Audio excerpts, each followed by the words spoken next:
Good morning, friends. Greetings and welcome to The Bright Side, your nutritional program dedicated to the understanding of the vast world of nutrition and nutritional supplementation. I'm your host, Pharmacist Ben, nutritional pharmacist from Boulder, Colorado. I use nutritional supplements where other healthcare practitioners use toxic pharmaceutical drugs and sometimes deadly medical procedures. If you suspect that there are natural nutritional roads to your health and vitality and well-being and to addressing your health challenges, whatever they may be, but you don't know where to begin, you have come to the right place. As you listen to The Bright Side every day, you are more and more in control of your body. You are more and more knowledgeable, and you know you can overcome any health challenge. That is why we are here every day on The Bright Side, helping clear up the sometimes confusing world of nutrition and nutritional supplementation. Over the last 31 years of practicing pharmacy, I have seen drug-free recoveries from diabetes, hypertension, obesity, skin diseases like psoriasis, eczema, rosacea, acne, digestive ailments, autoimmune issues of all kinds, recoveries that by the standards of modern medicine can only be called a miracle. But what is in the world of the body, what is in the world of biology, standard operating procedure. Because the human biological system is a healing system, it's a regenerating system, it is designed divinely to heal and renew itself on a moment-to-moment basis. And while some folks may call that a miracle, it really is just the way the body works. If you have questions about health, nutrition, prescription drugs, if you want to wean yourself off your meds and get on a good nutritional supplement program, we are here for you. We welcome your phone calls on The Bright Side at 844-236-6010. That's 844-236-6010. If you have a success story you'd like to share, if you want to contribute to the conversation, if you want to wean yourself off your meds and get on a good nutritional supplement program, we can help you. 844-236-6010 is our number. If you have questions about anything we're speaking about here today, heart disease, statin drugs, cholesterol, medications, if your loved one has some kind of health challenge you need help with, 844-236-6010 is our number on The Bright Side. If you want to purchase any of the longevity products you hear advertised or recommended on The Bright Side, please go to my websites, brightsideben.com, pharmacistben.com, or criticalhealthnews.com. You can purchase longevity products right off the website. You can also sign up to join the Bright Side Ben team off our website, brightsideben.com, also pharmacistben.com, criticalhealthnews.com, and brightsideben.com. You can also call the Bright Side Ben phone team at 866-735-2470. That's 866-735-2470. Ask them about joining the team, the Bright Side Ben team, for a one-time $25 fee. You can start a longevity business, earn thank you checks associated with having your own business, help spread the word about the power and importance of a good nutritional supplement program, all while working out of your own home, working out of the comfort of your own home without a boss, make your own hours, enjoy all the tax benefits associated with having your own business. For a one-time $25 fee, call 866-735-2470. They can give you the full scoop. Also, want to remind you to check out our Truth Treatment products at truthtreatments.com. Truth Retinol 5% Gel if you're dealing with hyperpigmentation, dark spots, blemishes, if you want to prevent acne, or if you want to slow down the aging process, reverse wrinkles. You want to know about our Truth Retinol 5% Gel made with retinol as well as vitamin C and our transdermal delivery matrix, and that is it. Transdermal delivery matrix, retinol, and vitamin C. No preservatives, no fragrances, fillers, waxes, emulsifiers, surfactants. Nothing your skin doesn't need or doesn't want ever in any of our Truth Skin Health products. They're all up at truthtreatments.com, truthtreatments.com.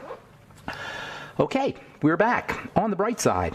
We're talking about cardiovascular health, heart health functioning, how the heart functions, and the properties of this amazing structure. Properties of this amazing structure that far transcend its role as a muscular pump, as a mere muscular pump, which is based on 17th and 18th century science. We're even now discovering cutting-edge scientists like Dr. Thomas Cowan, writing the book Cosmic Heart, Human Heart, Cosmic Heart. We're now discovering that the heart is not even it's not even a pump. We're going to be talking about this a little bit more later on, maybe later on this week, about the idea that the heart is not a pump. Although it has a beating action, there's no way the heart can pump all of the 5 gallons of blood through 60,000 miles of blood vessels. That is an amazing, amazing concept. 60,000 miles of blood vessels. We talked about something called coherence, heart coherence, which describes this orderly, constructive distribution of force and power that's associated with the beating of the heart. When the heart energy is coherent, the beats follow an orderly and consistent pattern. Interestingly, while the beats follow an orderly and consistent pattern, they do vary.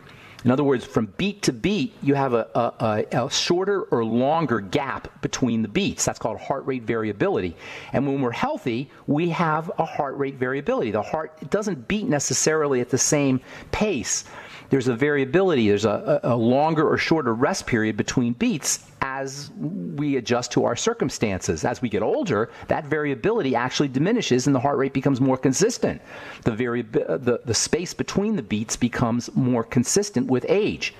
So you do need to have a little bit of variability in the spaces between the beats, but the beats themselves have to follow a consistent pattern. Incoherence manifests as fibrillations and arrhythmias, and these can not only cause interruptions of blood flow, but they can also lead to clots and embolisms and strokes, all of which can be life-threatening. And because of the importance of the heartbeats when it comes to synchronizing the energy of other cells, fibrillations and arrhythmias can also cause organ dysfunction and other types of diseases, and decreased longevity and ultimately an early demise. This is especially relevant when it comes to stress and stress management. In a paper that from the journal Applied Psychophysiological Biofeedback from 2015, 72 caregivers of dementia patients who had high stress scores were trained to use breathing techniques, relaxation techniques, positive psychology techniques, all of which increase heart rate coherence. 6 months after the training, they were able to generate an appropriate level of heart coherence, appropriate patterns of heart coherence, with statistically significant decreases in heart work or heart overload. Researchers concluded that training and techniques of heart coherence and positive psychology, which, as I say, basically is relaxation and deep breathing and affirmations, training in techniques of heart coherence had effective results in the stress management of participant caregivers, once again demonstrating the importance of relaxation strategies, oxygenation and breathing strategies, as well as positive affirmations. It's not airy-fairy. It's hardcore biochemistry, hardcore science. Relax, lighten up, positive thinking, positive affirmations, optimism, love, peace, forgiveness. I know we talk about nutrition. I know I'm a biochemist, or I like biochemistry, and I follow nutritional protocols, but there's so much more to health and wellness and so much more to healing. And none of this has anything to do with the doctor, obviously. The heart is also related to the brain. It's also connected to the brain. In fact, the heart and the brain are unified into a system that you can call a heart-brain system. And in this way, dementia, Alzheimer's disease, other cognitive issues that occur as we get older can be as much a heart problem as they are a brain problem. When was the last time your neurologist told you that? According to Life Extension, quote, there is considerable evidence that Alzheimer's disease or early onset dementia could be considered primarily as a circulatory disorder in which the brain does not receive enough perfusion to function, unquote. Remember, the brain is using up to 25% of the nutrients and the oxygen in the blood, and if the flow of the blood is blocked, deterioration of brain tissue, disease of brain tissue is pretty much inevitable. Secondary to or following clogged, sticky blood. I always say all disease is cell disease, and all cell disease follows dirty blood. This simplifies health and wellness dramatically. All disease is about the cell. All disease is cell disease, and all cell disease is about dirty, sludgy blood. And unless you're sticking things into the blood through the skin, the only way, the main way, that your blood becomes dirty is from food, from the digestive system. All roads lead to the gut. All roads lead to the intestine in the world of health. The brain also receives information that is linked to the pulses of the heart, the waves of the heart. Like radio waves carry information, carry music, and carry news. Heart waves carry information about the state of the body. Heart waves carry information about the external environment. The heart is a type of brain. It's reading the external environment.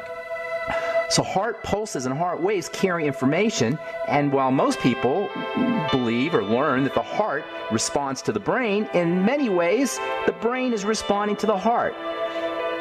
We'll talk about that when we come back from our break. I'm Pharmacist Ben. You're listening to The Bright Side. We'll return right after this. Don't go away.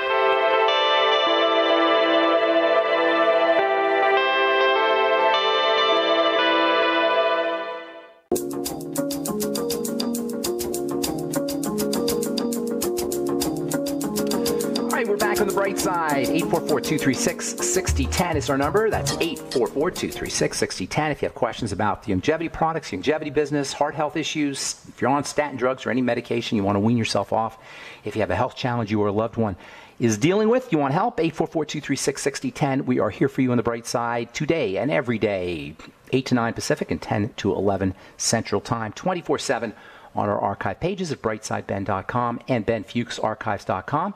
Also, you can purchase longevity products at brightsideben.com, pharmacistben.com, or criticalhealthnews.com. Okay, so we're talking about the heart. We're talking heart rhythms, incoherence, heart coherence. Coherence is associated with an efficient pumping of the heart. Incoherence is associated with an inhibition of various functions, inhibition of brain functions in particular, and the stress response as well. The heart is a type of brain, as we said. The heart communicates to the brain as much. Actually, the heart communicates to the brain more than the brain communicates to the heart, even though most of us are conditioned to believe that the brain orders everything else in the body around. It turns out that the heart may be predominant when it comes to signaling to the brain and signaling to the rest of the body. The heart gets information faster than the brain does, and then it in turn sends that information and sends those signals to the rest of the body. That's why heart disease is so critical for the entire body, not because the heart's pumping blood, but because the heart is informing. It's sending messages to all of the cells of the body, particularly to the brain. This informing information ability, informing ability, or information processing ability of the heart comes from brain cells that are located right in the heart, neurons that live in the heart.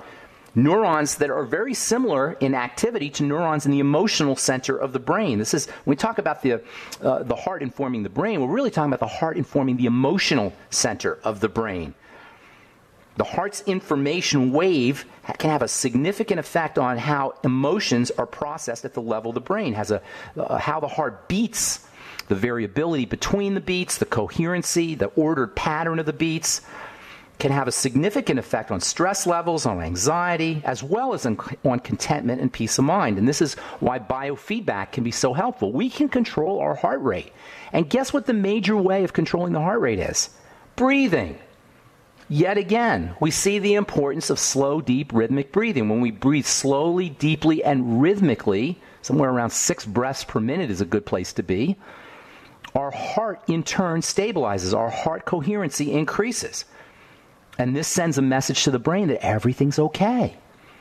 That's why deep breathing will slow things down quickly, will calm things down quickly. If you're dealing with anxiety, you're dealing with insomnia, if you're thinking too much, if you got jitteriness or a sense of impending doom, a sense of fear, deep, slow, rhythmic breathing via its ability to slow down and entrain the heart and put the heart back into a state of coherence calms everything down.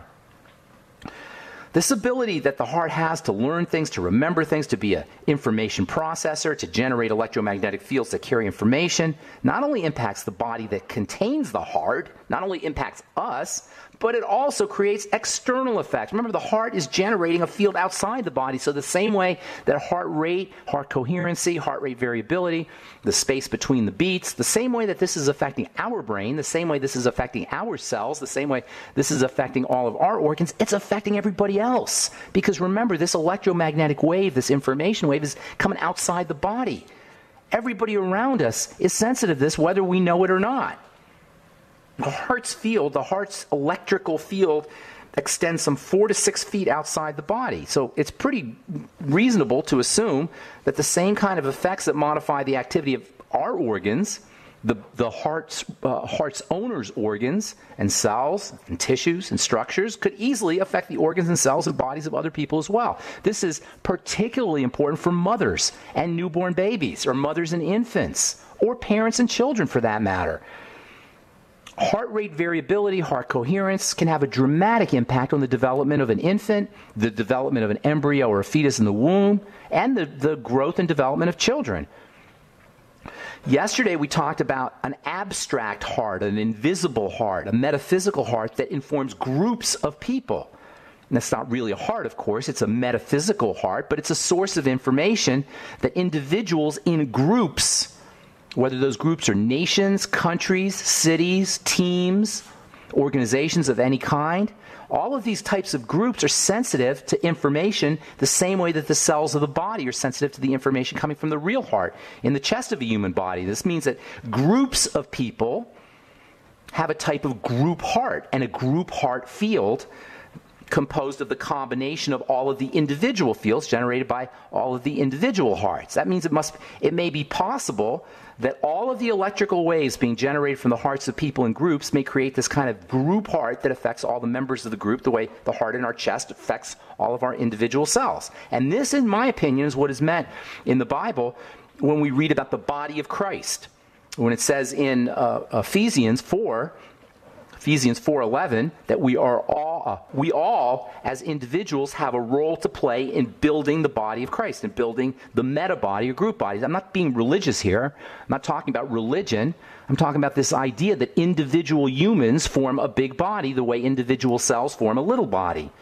From Ephesians 4, quote, "It was he who gave some as apostles, some as prophets, some as evangelists, some as pastors and teachers, to equip the saints for the work of the ministry, that is, to build up the body of Christ." That's from Ephesians 4. So in the same way, it was he who gave us apostles, prophets, evangelists, pastors, and teachers to equip the saints for the building of the body of Christ. It's like having a liver cell and a heart cell and a bone cell and a skin cell to build up the human body. We are all individuals in a big body, a meta body, a large body. Just like cells make up a little body, individual humans make up the human race body.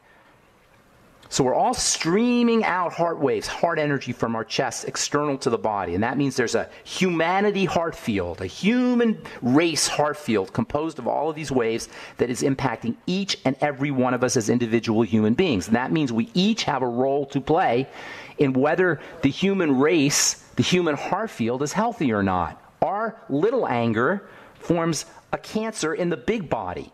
Our little rage, our little lack of forgiveness, our little lack of love forms a disease state in the big meta body. We are all responsible in a way. We all have a responsibility or a role to play in a way in whether the human race is healthy. Us as individuals have a role to play in whether the human race is healthy. That's why it's so important, one of the reasons why it's so important to pay attention to how you're feeling and the kind of energy you're emanating through your heart field. So just like the physical heart organizes and synchronizes all the cells and all the parts of the body into a coherent whole, there may equally be an invisible metaphysical heart that allows groups and people in various groups to function as a coherent whole. And this should not be a stretch, as organizations are called organizations. They're made up of organs that are structured in a way that allows them to be functional as part of a system, the way our organs are all organized in a way that allows us to be a system. And in the same ways there is a kind of force that allows our organs to organize in a body, it may be the same thing in large organizations and large groups. And this is the conclusion reached by the folks at HeartMath, who have scientifically shown that there is a social aspect to the heart's electrical field. In a study of 46 social groups, it was shown that there was a relationship between the functioning of the group and positive emotions like love, excitement, and optimism, and this relationship between positive emotions and healthy functioning of the group is pretty much the same as the relationship between positive emotions and the functioning of our bodies, which is also a type of group, cells, organs, structures, etc. All right, I'm Pharmacist Ben. 844-236-6010 is our number. You're listening to The Bright Side on the Genesis Communication Network. We're coming back with more good health information and you and your phone calls right after this.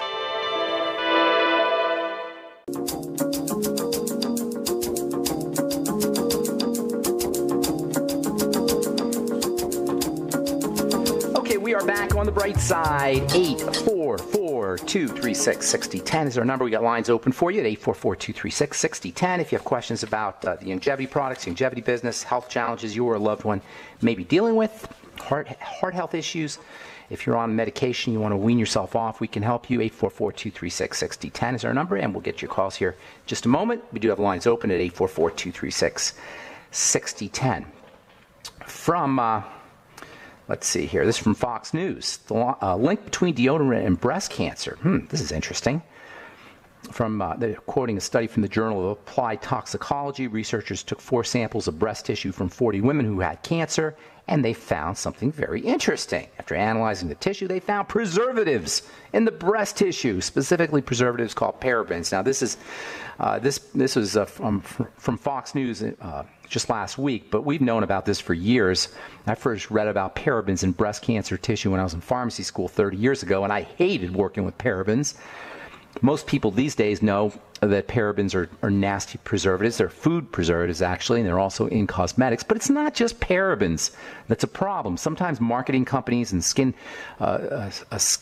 product companies will say, oh, we don't use any parabens, but they use other nasty preservatives. And indeed, it's not just the parabens that are a problem. Although parabens do act like the hormone estrogen, they're said to be xenoestrogens or foreign estrogens, and they can affect reproductive tissue, breast tissue, cervical tissue, uterine tissue, ovarian tissue, and they can be linked to breast cancer. And they've known now, as I say, for decades that breast cancer tumors does have measurable amounts of parabens. I've always said it's not reasonable to believe that you can rub these toxic chemicals on your body daily for months and years and decades and not expect to have a problem. Parabens not only are toxic, but they enter into the blood. They're fat soluble. They get in through the skin. Now, it's true, there's not a lot of parabens in skincare products. They use very tiny concentrations, but it's the chronic application where you run into a problem. That's why I don't use any preservatives in my True Skin Health products. And it doesn't have to be parabens that are a problem. All preservatives are going to present some kind of health challenge. And speaking of preservatives and health challenges, from the journal Nature Communication, study shows how food preservatives may disrupt human hormones and promote obesity. Chemicals in breakfast cereals and other everyday products can make you obese. Obesity has a lot to do with toxicity. Obesity is partially related, or fat storage, fat deposition is partially related to the body's attempt to sequester poisons. The body stores poisons in fats. And so obesity may be related to excess ingestion of things like food preservatives and other food additives. All right, one more here. This is kind of interesting. Anemia linked to increased risk of dementia, from the American Academy of Neurology. This was from the online issue of Neurology. Anemia, low levels of red blood cells may increase the risk of dementia. This is what we were talking about earlier. How there's a major connection between the circulatory system, between the heart, the blood vessels, how well the heart is working, how well the blood is being circulated through the body, and brain health issues. As we get older and our blood becomes more sludgy and our blood becomes more dirty, it becomes more difficult for the brain to get what it needs from the blood. And under those conditions, it's much more likely that brain tissue will deteriorate, and this can show up as dementia. And this can also show up as Parkinson's disease. And this can show up as all kinds of brain health issues. And it shouldn't be a surprise. It's obvious. If an organ is not perfused, that is, if it doesn't get the blood supply it needs, it's not going to be nourished, it's not going to be detoxified, it's not going to be oxygenated. And there we have the 3 points on the 3 major causes of inflammation: suffocation, starvation, and toxification, following secondary to dirty blood, which itself follows and is secondary to the triangle of disease. The triangle of disease leads to starvation, suffocation, and toxification, then inflammation, then more starvation, suffocation, and toxification, then more inflammation and disease. This is why you backtrack always, no matter what your diagnosis is. Your diagnosis doesn't matter. No matter what your diagnosis is, you backtrack to the triangle: the digestive system, the blood sugar system, and the adrenal thyroid complex. You relax the body, you stabilize the blood sugar, lower insulin levels, and work on digestive health. It's as simple as that. 844-236-6010 is our number. I'm Pharmacist Ben. You're listening to The Bright Side. Let us go to Wesley in Idaho, who always has something good to say. What's up, Wes? How you doing, man? Good morning, Ben. Good morning. Got a book here, Minerals for the Genetic Code by Charles Walter. Great book. Love the book. Now, for complete protein synthesis, you need hydrogen, sulfur, and yttrium. And what? What is the last thing? Yttrium is yttrium. I want to say yttrium. It's yttrium. Yes, yttrium. yttrium. Yes, yttrium. What does he say about yttrium? You need yttrium to process protein? It says here, for complete protein synthesis, you need all three of these: hydrogen, sulfur, and yttrium. And it's, let me spell it so I make sure you're talking right. Ytterbium, ytterbium? R-I-U-M. Yttrium. Yttrium. That's the way YouTube had it 4 or 5 times, different people pronouncing it. I want to say yttrium, put an E in there. But anyway, further in the book, it says here, Lou Gehrig's disease, Alzheimer's, multiple sclerosis, and Parkinson's disease are all related to yttrium deficiency. Well, I'm not denying that. I've never heard of it. Deficiencies cause disease. I don't know. I'd like to see how he's linking, how he's making that association, where he gets that from. And I do like the book. The book is shows a very interesting relationship between minerals from the soil and genetics, and it's really kind of cool. I think it came out a long time ago, and he's got some very good information in there. When did it come out? Do you have it there? I think it was 2002. Oh, okay. I thought it came out before that. Now, here's another reference to yttrium. A Dr. Chaim Horowitz experimented with it. He put it into test animals, and they had a lifetime 3 times their normal lifespan. Now, I want you to spell that real slowly one time for me. Yttrium. The last part is common. It's a chemical. Yeah, rheum is a chemical suffix. That's right. I know what ytterbium is, but I can't say I know what that is. Wes, I got a bunch of calls I got to get to. Thank you so much for your call. Appreciate it. The book is called Minerals for the Genetic Code for the listeners. Thank you, Wes. Here's another book you might be interested. Biochemistry, Scandium and Yttrium by Dr. Chaim Horowitz. I will take that under advisement. Thank you so much, Wes. Appreciate it. Have a good day, man. All right, I'm Pharmacist Ben. 844-236-6010 is our number. We'll take a commercial break and come back with more good health information on the bright side on the Genesis Communication Network.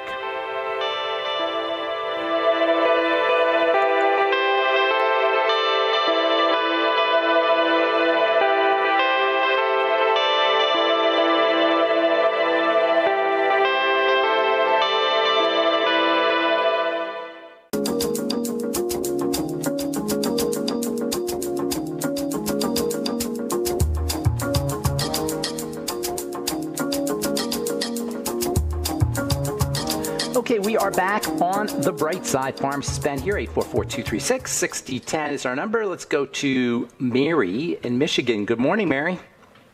Good morning, Ben, and how are you this morning? I'm doing well. Thanks for calling. What's up? Well, I called you a week or so ago, told you I was scheduled for cataract surgery, and I've been trying to find out what the pre-op is. But the main reason I'm calling you today is they want me to take a product called Smart Drops for my eyes, pre- and post-operative. Okay, is it a prescription? I don't think I want to take it. It's a prescription? It's 1%. It's called Smart Drops. It's 1% prednisone, 0.5% moxifluoroxacin, and 0.4% ketorolac. Ketorolac. Okay, those are all anti-inflammatories. And the idea being that after you have surgery, you're going to have you're going to have, in the eye especially, you're going to have lots of inflammation. They want to keep that inflammation down. A surgical procedure it's traumatic for the body. The body freaks out. When you have a surgical procedure, the body's wisdom, the body has this inherent intelligence, and the body doesn't know you've been in surgery. It thinks you've just been wounded.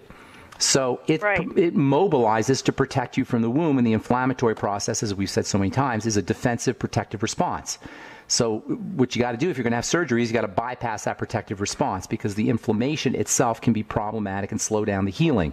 So they want to prophylactically or preemptively ahead of time hit you with anti-inflammatories so you don't inflame, or at least you inflame less after you have your surgical procedure. Cataracts are, they do them somewhat routinely these days, but it's still a serious surgical procedure. I would personally be using the drops if it was me. There's really no option. There's no alternatives to the drops or to prednisone in the eye. I mean, there's no natural anti-inflammatories that you can use that compare to Ketocrolac or prednisone. So you really don't have much options there. I would not be messing around. I mean, you're about to have a very important surgical procedure. What you can do, though, which would be really helpful for you to do, is load up on nutrients, especially vitamin E, zinc, vitamin C. I would also be using NAC, which we've talked about before, MSM sulfur, the B complex, your omega-3 fats. Get on the Healthy Start Pack. Stay on it. Take extra EFAs. If you have any digestive health issues, make absolutely sure you're eating pristinely, at least for a week. I know it's hard to sometimes discipline ourselves not to eat the wrong foods, but at least for this week or the next couple of weeks, you got to be really pristine with your diet. And I would be avoiding sugar like the plague. I'd be avoiding it as best as possible. But good for you. So be extra vigilant about sugars. Even fruit, though. I would stay away from it personally. I mean, it's not as bad as candy bars, of course. But I would stay away from it. There's no need for fruit. Vegetables, I'd be eating lots of veggies and making sure you're doing veggie juices, bone soup, anything you could do to build reduce inflammation from a nutritional standpoint and to build tissue from a nutritional standpoint will be in your interest. You don't think about it, but the eye is loaded with connective tissue. In fact, the eyeball itself is largely made up of high hyaluronic acid. So making sure you're using HA supplements, high hyaluronic acid supplements, that might be helpful for you. Cartilage supplements, glucosamine, the glucogel caps, gelatin, bone soup. Anything you could do to help build the body via nutrition and reduce inflammation via nutrition is going to be in your health interest. Now, one last caveat. Sometimes ophthalmologists and eye surgeons will tell you not to use vitamin E, and actually they'll tell you not to use vitamin C pre and post surgery, especially if you're having LASIK surgery. You really want to have a discussion with your doctor about that, because I don't agree with them. And you want to. How much E and C would you say? 400 IU a day on the E, 2,000 milligrams a day on the vitamin C. But run it by your physician. When he's cutting you and he's doing a surgical procedure, you got to give him the respect of letting him know what you're doing. It's really true about all doctor-patient interactions when you're being cared for. I'm not a friend of the medical model. Make no mistake about it. I know you know that. But when you're being cared for by a physician, it's just a matter of respect to tell him what you're up to. Not that you have to listen to what he's saying, but you just want to inform him of what you're up to as far as nutritional supplementation goes. And especially if you're not going to be using the prescription medicine, you definitely want to let him know that. He has the right to know that if he's going to be taking care of you. All right, Mary, I got to motivate here. Anything else you want to ask? Thank you. Okay, thank you. Good luck. God bless you. That was good. Thank you. Appreciate it. Take care. Bye-bye. All right, bye-bye. All right, let's go to let us go to Carl, the Truth Raider in Oregon. Good morning, Carl. What's up, buddy? Hey, buddy. What's going on, man? Well, I just want to find out what you got as far as information is concerned in the exciting world of modern-day futuristic type of medical innovations, such as what you were talking about a couple 3 years ago. You were touching on it for a few shows about the technologies with stem cell research, 3D printing. 3D printing is a big one. Yeah. Detection, smartphones, wearable technology that can detect what your blood, what your heart rate is like, what your blood pressure is like, even what your blood sugar is like. They're working on it. They may already have a wearable technology like a wristband that you might wear, a necklace that you might wear that will actually read what's in your blood. Doctors love this because then they could tell whether you're taking your drugs or not. They may even have technology that goes inside your body that can tell whether you're taking your medication or not. Personally, that sounds like the camel's nose under the tent, if you know what I'm saying. Yeah. I don't want anybody going into my blood remotely, no less. It's bad enough when they go into your blood if you get a DUI or if they suspect you of DUI or using drugs or something, they'll go into your blood. That's bad enough. But what about remote technology that allows people to sense your blood remotely? How you like that? What does that feel like, folks? You know? Not good. And then often, right, not good. But the 3D printing thing, that kind of blows me away. You know, they're 3D printing kidneys now and 3D printing skin now and 3D printing medication now. And I did a radio program about 8 years ago. When I first heard about 3D printing, it was about 8 years ago. And I kind of didn't quite understand it. And then I started reading about it and I started talking about it on the radio. And nobody understood what it was. This was just a mere 8 years ago. Today, you go to the bookstore and you can get magazines on 3D printing where they teach you how to 3D print toys and process. You can 3D print a house. You can 3D print cars. You can 3D print the machinery and the widgets for making anything these days. And the fact that you can 3D print biological tissue is absolutely mind-blowing. I personally believe that's the biggest thing that's coming around the pike. Artificial intelligence is also going to be big. You know, the first use for robots, you know what it's going to be? For working with old people in nursing homes. Those are going to be the first. Wow. That's going to be the first, like, humanoid-like robots. There's a thing on TED. You ever watch TED? You know those TED videos? Yeah, TED conferences. Yeah, the TED conferences. I was watching a TED conference where they had a dog, a 3D dog. Not a 3D dog, but a robot dog. And it was amazing because when a robot has legs and a head and turns its head certain ways and has eyes, even though you know it's a robot, you can see it's a robot, there's something about our brain that wants to think that it's alive. If it just has the ability to move and has kind of the rough approximate shape of a living creature, there's something about our brain that makes us think the robot's alive. And that's when you can actually see the gears and the metal and the parts of the dog, at least on this TED video. And I found myself thinking the thing was cute. But imagine when robots have facial expressions and they have eyes and they can create them so they look humanoid-like. It's going to be very hard and progressively harder and harder to distinguish between something that's alive and something that's robotic. And they're actually now bioethicists, who are people who study the ethics of biology, they're now studying whether robots should have rights or not. How we're going to treat robots once they're around, if we're going to give them rights. Now, obviously, we're 100, 200 years away from that, but they're beginning to explore the possibility of robot rights. Shades of Isaac Asimov. I don't know if you ever saw that movie, I, Robot.